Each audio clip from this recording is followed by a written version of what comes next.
بسم الله الرحمن الرحيم الحمد لله رب العالمين والصلاة والسلام على أشرف الأنبياء والمرسلين نبينا وحبيبنا محمد صلى الله عليه وسلم وأشهد أن لا إله إلا الله وحده لا شريك له وأشهد أن محمدا عبده ورسوله صلى الله عليه وسلم أما بعد. Croire en la rububiyyah d'Allah. On se rappelle tout à l'heure que je vous ai expliqué que pour étudier le tawhid, étudier l'unicité absolue d'Allah Azza wa Jal, et bien de façon universitaire, ceci a été divisé en 3 catégories. Et ces 3 catégories, cette distinction entre ces 3 catégories est présente, y compris dans Surat al-Fatiha, comme je vous l'ai expliqué précédemment. Ici, nous allons faire le zoom sur ce qu'on appelle Ar-Rububiyyah. Et Ar-Rububiyyah, tout part d'un nom d'Allah Azza wa Jal qui est Ar-Rabb. Ar-Rabb, que l'on va traduire en français par le Seigneur absolu. Eh bien, qu'est-ce que cela signifie ? Cela signifie qu'il est le Seigneur absolu, le Maître. Puisqu'il est le Seigneur, il va donc, sous le nom Seigneur, il y a tout un tas de choses qui sont sous-entendues, qui sont forcément l'apanage et l'action du Seigneur. Premièrement, puisqu'il est le Seigneur, il est le Maître. Il nous possède. Nous sommes les adorateurs d'Allah subhanahu wa ta'ala et les serviteurs d'Allah azza wa jal. Deuxièmement, il est le créateur de toutes choses. Troisièmement, comme il est le créateur de toutes choses, il est le pourvoyeur de toutes choses. Comme il est celui qui a créé, il donne la subsistance, parce qu'il est juste, Allah subhanahu wa ta'ala. Quatrièmement, comme par le fait qu'il soit celui qui a créé toutes choses, il est aussi celui qui crée la vie et qui donne la vie. Et il est aussi celui qui donne la mort, comme il veut. Il est aussi celui qui peut apporter le bien ou le mal, comme il le veut. Allah Azza wa Jal détient le pouvoir total et il est la source de tout bien. Et Allah Azza wa Jal est capable de toutes choses. Donc quand on parle de Tawhid al-Rububiyyah, on revient directement à Surat al-Fatiha, quand on dit Alhamdulillahi. Donc Allah Azza wa Jal nous dit que toutes les louanges lui appartiennent par essence et par remerciement. Et ensuite, pour se présenter et pour nous expliquer qui est Allah, qui il est lui-même, le premier nom qu'il nous donne, c'est Rabb.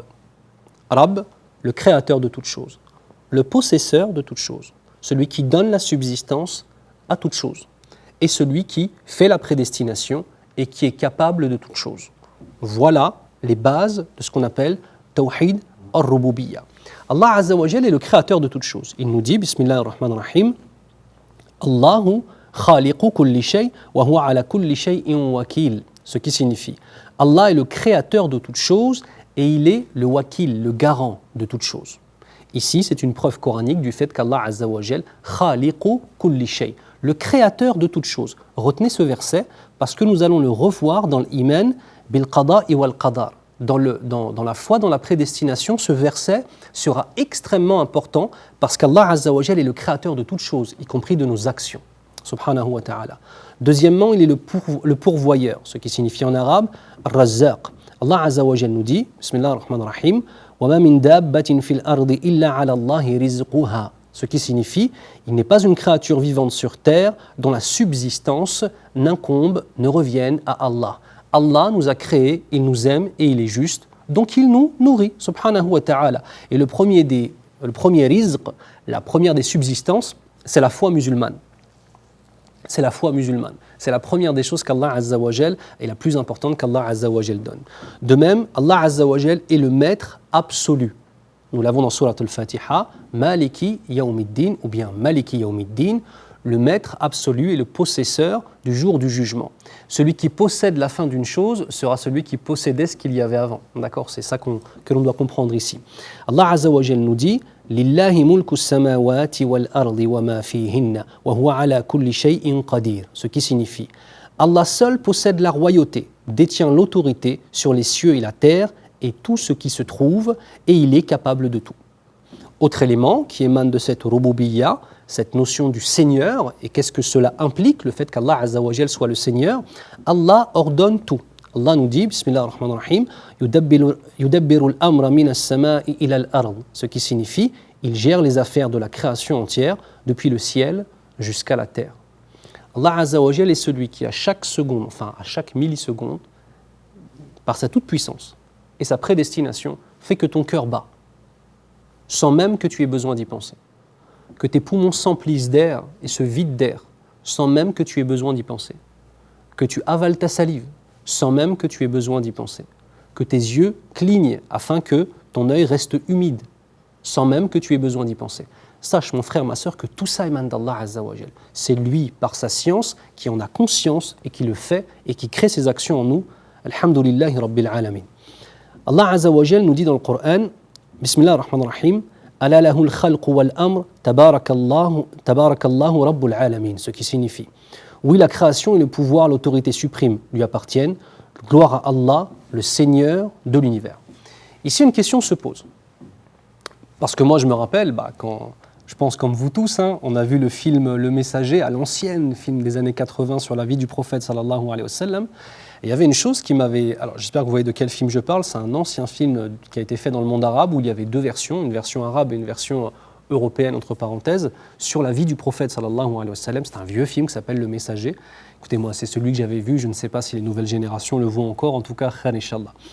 Il y avait une chose qui m'avait étonné lorsque j'avais regardé ce film à l'époque, c'est que les Arabes de la période pré-islamique qui étaient face à Mohammed sallallahu alayhi wa sallam parlaient d'Allah. Et ils disaient Allahumma, ils disaient Ya Allah. Et quand ils faisaient un pacte, ils mettaient Bismika Allahumma, c'est au nom de toi Ya Allah. Et ça m'étonnait, je n'arrivais pas à comprendre comment est-ce que ces gens peuvent parler d'Allah, d'accord, et continuer à adorer d'autres divinités. Ont-ils connaissance du fait que Allah subhanahu wa ta'ala est le créateur de toutes choses ou pas en fait? Vous voyez, c'était une interrogation que j'avais en moi. Eh bien en fait la réponse est simple, c'est que les païens de la période pré-islamique avaient une part de la rububiyya.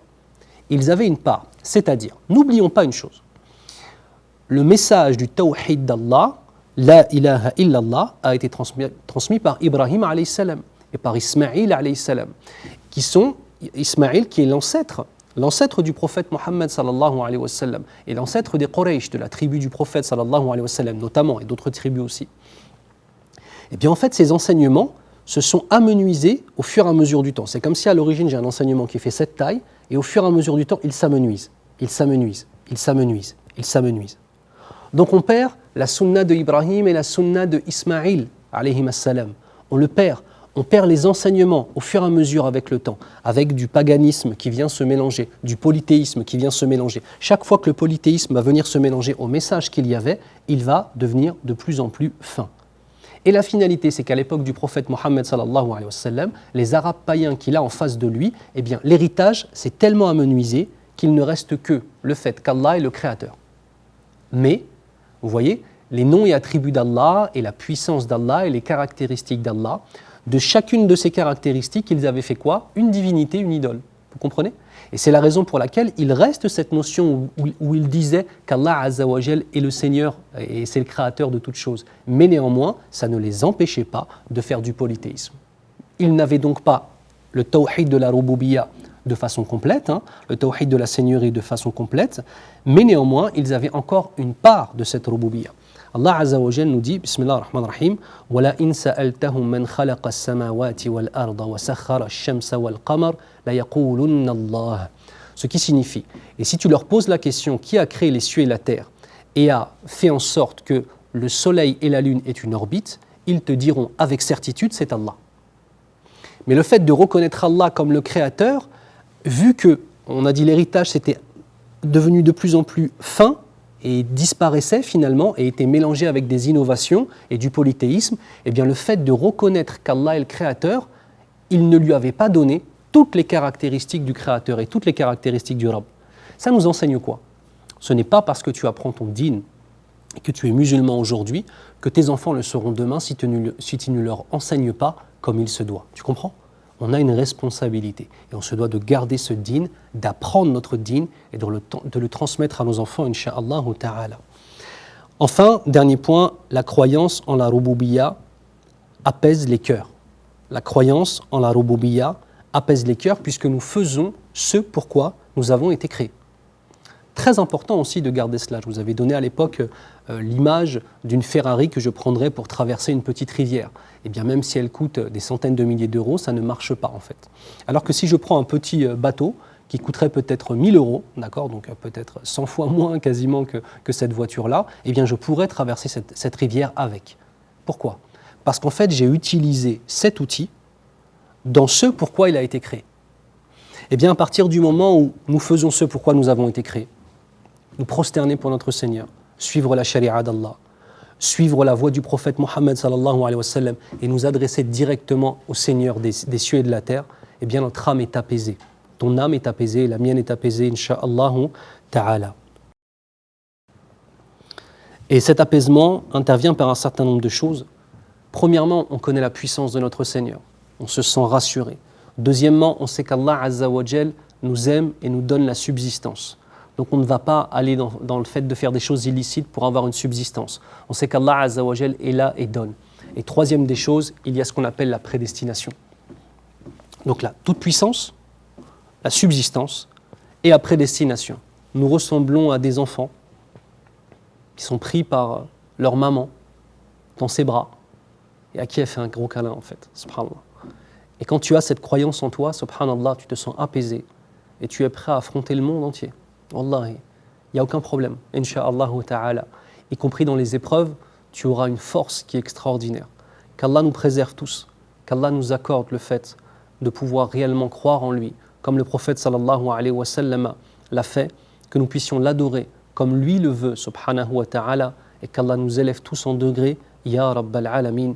اللهم صل على محمد وعلى آل محمد كما صليت على إبراهيم وعلى آل إبراهيم وبارك على محمد وعلى آل محمد كما باركت على إبراهيم وعلى آل إبراهيم في العالمين إنك حميد مجيد والسلام عليكم ورحمة الله وبركاته.